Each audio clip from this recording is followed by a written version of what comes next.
Welcome to the Dog Dish. I'm Joanie, and I'm from the Oakland County Animal Shelter and Pet Adoption Center.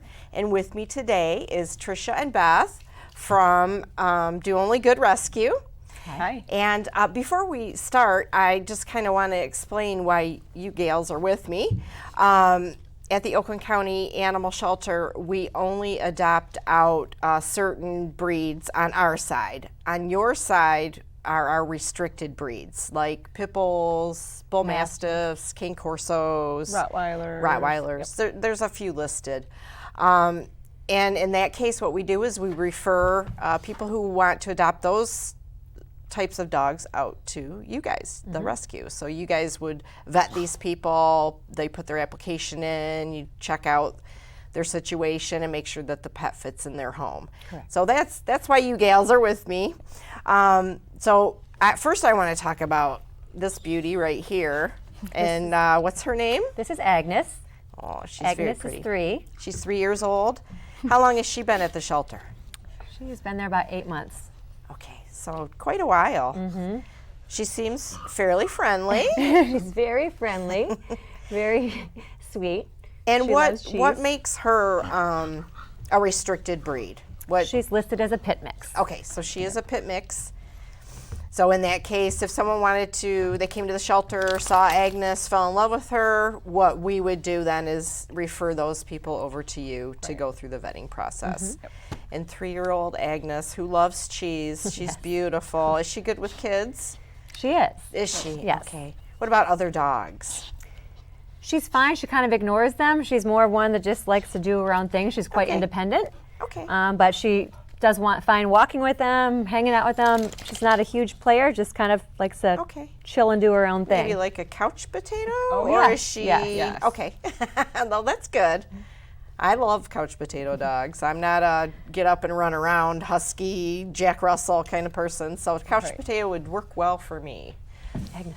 Now, you guys have a few programs within our shelter that you run. One of them is Dog Day Out. And if you guys could tell us a little bit about that. Yeah, so the Dog Day Out program is open to you need to be an Oakland County volunteer. So you've had to go through the orientation and have been volunteering there at least a month. We kind of gauge people's experience there. Okay. And then once you're approved for the program, you can pick a dog and take them out for the day around, different areas. People love to take them, Lake Orion's one we go to a lot, Clarkston, and just take them out, get them out of the shelter, get them exposed to the world so that they can, be ready when they are adopted, that they're just not seeing that shelter, they're getting other experiences. And that lets you guys get to know them better as well, correct? Yes, everyone, we have them fill out a form when they come back so we can learn how they did on the day out, how they did in the car, how they did around people, how they did in the stores, and just lets us know more information about the dog to properly place it. Oh, that's wonderful. Because I know like Leader Dog, they do that, vetting their animals so that they know what their animals will do in everyday situations. So that gives you guys a little window to that as well. So that's wonderful. And that way you can place them a lot better. Yep. Yeah. Now the other program that you have is Senior Sitter. And you want to explain that a little bit? So our senior sitter program, we do not have to go through the volunteer orientation through the shelter, but we do a little orientation through our rescue, and you can come in. And we start with seniors just because they seem to be more stressed being there for one, for two, they're easier to handle. And once you go through that and do it a couple times and are comfortable, we have another group of dogs that we'll let out to go and just get them out of there. Studies have shown that even getting the dogs out for a day reduces their cortisol levels and helps them handle the stress in the shelter a little bit easier. Oh, that's awesome. So it's the dog that's the senior, not the person. Yes. I know some people might get confused on that. So they're going to basically maybe take the dog for a weekend? It's open as long as they Or like. You could overnight? do it for overnight. You could do it for a weekend. We've had people take them for a week. It just depends on your schedule, how the dog does, and they're allowed to bring them back. Monday through Friday or Monday through Saturday when the shelter is open, and it just depends on the person and what their schedule is. Oh, that's a wonderful program. And we give them everything they need: food, a crate, everything toys, whatever they'll need. Oh, that's awesome. So that's all provided for them as well. That's really nice. Those are two very wonderful programs that really focus on what the dogs need and give you guys more insight on what their background is, and placing them makes that a little bit easier. Those are wonderful programs. Now, you said that the first program, the Dog Day Out, you need to be a volunteer. Now, I know if you are wanting to volunteer at the shelter, what you would do is either go online to our website, which is oakgov.com/pet adoption, and you'll find our volunteer application there and submit it there, and then our volunteer coordinator will get a hold of you and schedule a volunteer orientation. You can also just drop by the shelter. If you're around town and you're nearby, just come on in, fill out an application, and our volunteer coordinator would be more than willing to sit and talk with you through all the different programs that we do have at the shelter. And those are 2 wonderful programs that you guys have. I want to talk a little bit more about Agnes. Come here, Agnes. Hi, baby. Agnes has gone on the senior sitter. Has Even she? though she's only 3 Okay. years old, but she's a more mellow dog, so she went out.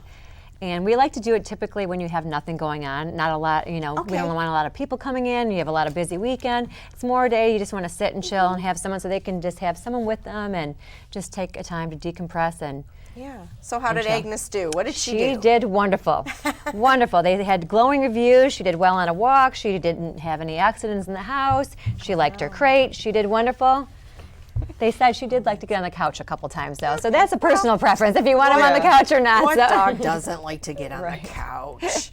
But that sounds wonderful. She sounds like a really nice family dog. Absolutely. So she's available for adoption at the shelter. So if anyone is interested, they could either pop in the shelter or visit us on our website or you your go on our website. website, which is just doonlygoodrescue.com, and all of our dogs that fall under our category at the shelter are listed on our website. That's awesome. Wonderful. Well, thank you guys. Well, thank you. You guys are going to stick around, though, because in our next segment, we're going to go through some questions that we get asked a lot. And I hope you find it educational and interesting on some of our answers. So please join us back after the break.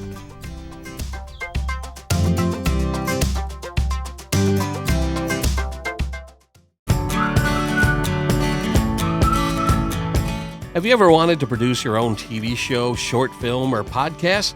ONTV offers the training, facilities, and equipment to make it happen. To get started, sign up for ONTV's weekly video production classes covering studio production, portable HD camcorders, and non-linear editing. The 10-week workshop costs $20 for Lake Orion residents, $50 for non-residents. Upon completion of the classes, ONTV's facilities and equipment are yours to use at no additional charge. Produce your own talk show, cooking show, or short film. ONTV also offers a 2-night podcast class, which gives you access to equipment to produce your own podcast. For more information, give us a call at 248-693-3377 or visit orionontv.org today.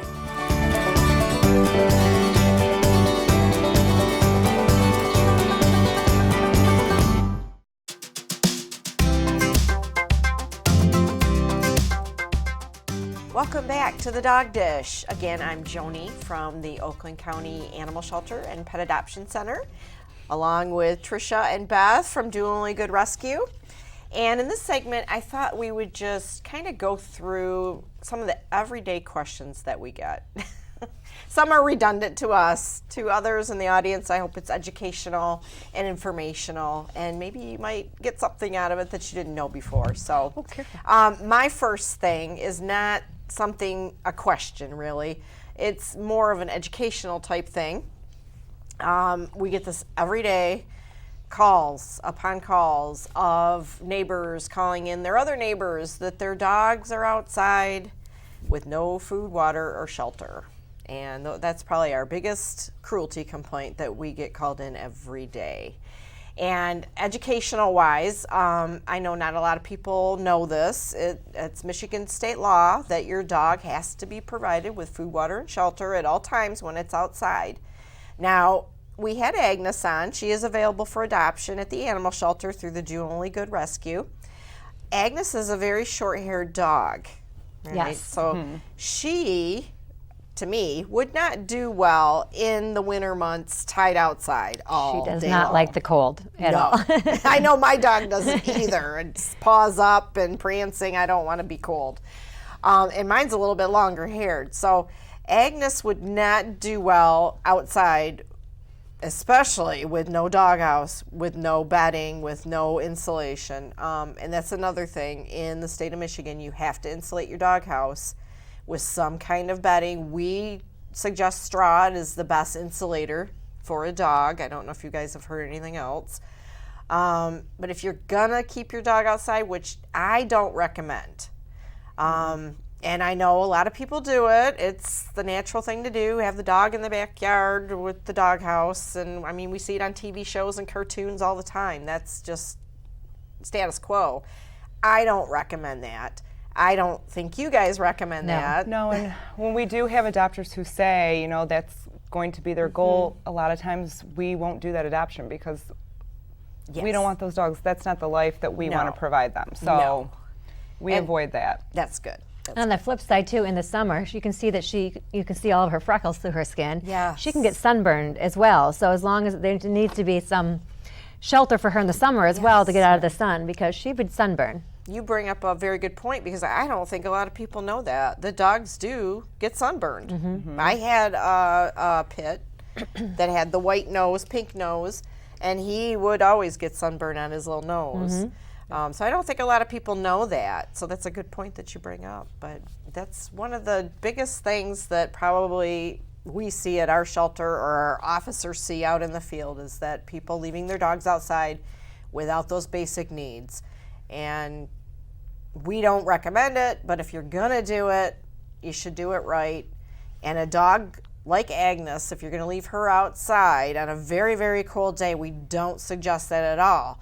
In fact, if you do have dogs that are living outside and it gets way below freezing and they're short-haired like Agnes, I would bring them into the house. I mean, that's just my suggestion. I wouldn't leave them out there in the first place, but having a dog out there like that on a night that's like 30 below that's not going to end well. Michigan has too many extremes. Yes, we do, hot and cold. So yeah, it's best just keep him inside. So that's my tip. Keep your dog inside. He's family of a member of the family, so you'll treat him like that. So that's how I do it. But next one is kind of educational as well, and that's for dog licenses. I know that a lot of people in the state of Michigan don't know that there is a Michigan state dog law, and that dog law says that your dog must be licensed by the age of 4 months. And in order to get the license, your dog has to be vaccinated for rabies.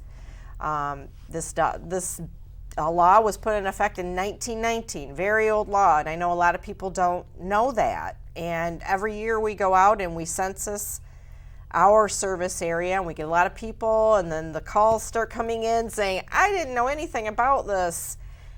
And it's got to start with the veterinarians, honestly, because they're going to be your first people that see your animal, I would hope, is everybody goes to the vet if they have an animal. So veterinarians really need to let people know that they need their dogs licensed at age of 4 months. It is a state law, and if you're found with a dog that's not licensed, you can be ticketed and fined. So. And now you can get the 3-year vaccine and the 3-year license, so you don't have to bother with it every year. Very good point. That's a very convenient way to do it. And I think a lot of people, since we've started that, have taken advantage of that. So that's a very good point. Thank you. I would have forgot that one. Volunteering, again, a lot of your stuff is volunteer-based. And a lot of people want to help out the animal shelter. And one way, if they, have some time, free time, that's one way that they can give back to the community, is giving back to these little guys that need We help. are always in desperate need of volunteers. There's many things you can do. Yeah.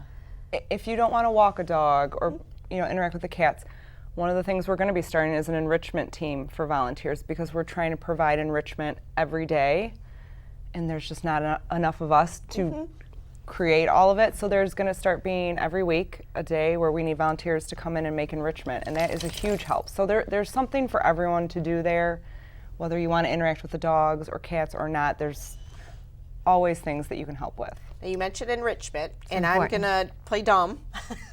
What is enrichment? What does that mean? So it's different things that the dogs aren't going to see on a regular basis to get them, Mentally stimulated. yeah. So like ones we just made the other day, we take a paper towel roll and stuff it with kibble and some wet food and chicken. We freeze them, and then we pass them out. Every dog gets one. They have to, this is something I've never seen. So they have to work at it and figure out how to get inside. And we just create different things. We do Taco Tuesday. We make tacos and stuff them, and just different Burritos, things. egg rolls, anything. Oh, that's awesome. It's different outside. It's very boring being in the kennel 23 hours and 40 minutes a day. So if we can get something to break true. that up and give them something to do and think about, it just helps them have a little easier time while they're with us. Yeah, I don't think a lot of people realize that, that it's very stressful in an animal shelter situation. You've got lots of smells, lots of noise, lots of people, lots of different things going on. Dogs aren't necessarily going to act the way they're going to act in a home, at a shelter. Agnes is one of our prime examples. She does not like being in the shelter at all. She gets very anxious, is high anxiety, and every time that she's been out, we've just heard how she's so calm and relaxed in a home. It's just too much for her in that environment. She wanted to give her 2 cents. I agree, Agnes. Get me out of there. Well, that's wonderful that you guys do that enrichment program. That really helps the animals, I bet, with the mental stimulation and all that. And people who want to volunteer and do something, but they can't walk a dog, like Agnes. I mean, I would love to volunteer at a shelter, but I'm not physically capable of walking a dog that size, that strength. That's something that anybody can do. Put together these little packages. And that's Absolutely. anyone who wants to help the animals. Just because you can't walk a dog doesn't mean we can't use your help. So Absolutely. And donations. We're always looking for donations for the enrichment. Okay. That's another great way to help the community as well. If you can do like a little food drive, what do you use? Peanut butter, like canned food? canned chicken, We do taco shells, flour tortillas, any Okay. kind of bread, green apples, beans. green beans. Okay. There's another thing someone can do, that if they don't want to actually get involved with the animals, they can maybe do a little food drive and bring Paper that towel stuff rolls. to us. Toilet paper rolls, things There like you that go. don't cost anything. We're that people always can just throwing save. those away, right? Right. So this would be great to bring in. So if you are interested in volunteering at the shelter and helping do only good and the animals there at the shelter, you can log on to our website at oakgov.com/pet adoption. Fill out our volunteer application and submit that, and our volunteer coordinator will get a hold of you, or just pop into the shelter if you're interested, and you can certainly talk with these guys. They're there every day, thank God, or our volunteer coordinator can help you out with that. And so one thing that I want to talk about as well, which is my little pet peeve, is people adopting animals on a whim, on an impulse, without doing any research and looking into it. That's a big pet peeve for me. Now I know you're in the mall and you walk by this pet store and you see this cute little puppy in the window and you gotta have it right now. But they don't know what it takes to own a dog. They don't know the background of the dog. They don't know the background of the pet store. They don't know any of that. And doing a little research, research, please research. And just because you like the looks of a dog doesn't mean that it's necessarily going to fit into your household. If you are a couch potato like me, you are not going to get along with a husky. You're not going to get along with a Jack Russell or any of those hyperactive breeds. And then you can't all fit them into one category either. I mean, there are some huskies that are couch potatoes. Right. I mean, we run across all different personalities of every breed. There's pit bulls that are very energetic, that need a lot of time. And then there's ones like Agnes, who I think would be fine sitting on a couch watching Netflix or something. So doing your research and not just going by looks, and that's my biggest pet peeve. We see that a lot. People, I saw this dog online. I said, well, have you met the dog yet? We can't go based on, I want Looks. a blue pit. Yep. Come in, get to know their personality, pick a dog based on personality. Bring every member of your family Yes. in to meet the Yes, dog. and that's a good point, bringing every member of your family in, because I see you guys do that every day. People coming in with their spouses, their kids, their other dog. And it's not necessarily going to show what it's going to be like in the home doing that, but it gives them an idea of the interaction. It's just one more piece to the puzzle. There's many parts to it. Exactly. That's exactly right. So that's a research. Please do your research. If you're interested in an animal, please don't ever do it on a whim. It just never works out. So do your research on that. And the last thing I wanted to talk about is we had our Bissell event a couple weeks ago. We did really well. You guys did really awesome. They have another one coming up December 14th. And we just want to get the word out that the shelter will be open. This is a Saturday. It's sponsored by the Bissell Pet Foundation. And I'm sure there'll be special pricing. There always is. They usually pay a portion of the adoption fee. So if you're interested in an animal and you're watching this now, do a little research, figure out what breed or what type of animal would be best in your household, and maybe come visit us on this Get December pre-approved. 14th. Come in and meet the dogs ahead of There you time. go. Yes, it's always a good idea. So like I said, there'll probably be special pricing, maybe giveaways, that type of thing. Bissell always plays this up. It's a wonderful program. We always do quite well. I know you guys always do quite well. It really helps get these homeless animals their new forever home, which is what we're always striving to do. So, Agnes, you look like you're falling asleep on us over there. She's a wonderful dog. And again, if you are interested in any of these subjects, you can find all that on our website at oakgov.com/petadoption, or the DOG website, which is DoOnlyGoodRescue.com. very good. And this will conclude for our episode. If you're interested in Agnes, please come and visit the shelter. She's a wonderful dog, and she deserves a second leash on life, as I would say. So thank you for joining us on The Dog Dish, and we hope to see you soon.